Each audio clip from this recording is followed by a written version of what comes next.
if he's got confidence with his putter, Geoff, like it's Tony Finau to the moon, right? He's starting in second place right now, 2 strokes back.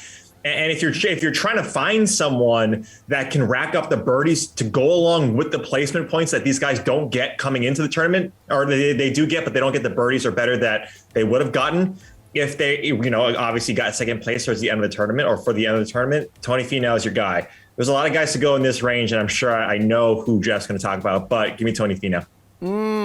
Geoff, who are you going to talk about? And then Reid, let me know if it's the guy that you thought Geoff was going to talk about. I mean, it really does feel like we have a 4-man tournament this week. I mean, it's obviously not impossible for other players to catch these guys, but you've got Finau, Rahm, Cantlay, and Bryson.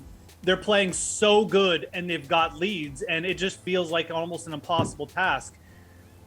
I don't mind the Finau play. It just feels like he's up against a couple buzzsaws here with Rahm and Bryson. And for me, again, fading Jon Rahm this week, it doesn't feel good, doesn't feel comfortable. And I think the choice for me comes down to Rahm and Bryson. Maybe you want to play both these guys, but I think for GPPs, Bryson is the play. He's the lower sentiment play. I think a lot of people seeing Jon Rahm as the second most expensive player are just going to hop right on board. And for good reason. I definitely don't mind it. I mean, as a cash game play, I would probably prefer Rahm, but we're talking tournaments. Bryson absolutely smashing off the tee. His ball striking is there. And we've seen throughout the last year and a half since his transformation, his body transformation is into a pure power player, that when his ball striking is consistent, it's just a matter of time before he breaks through.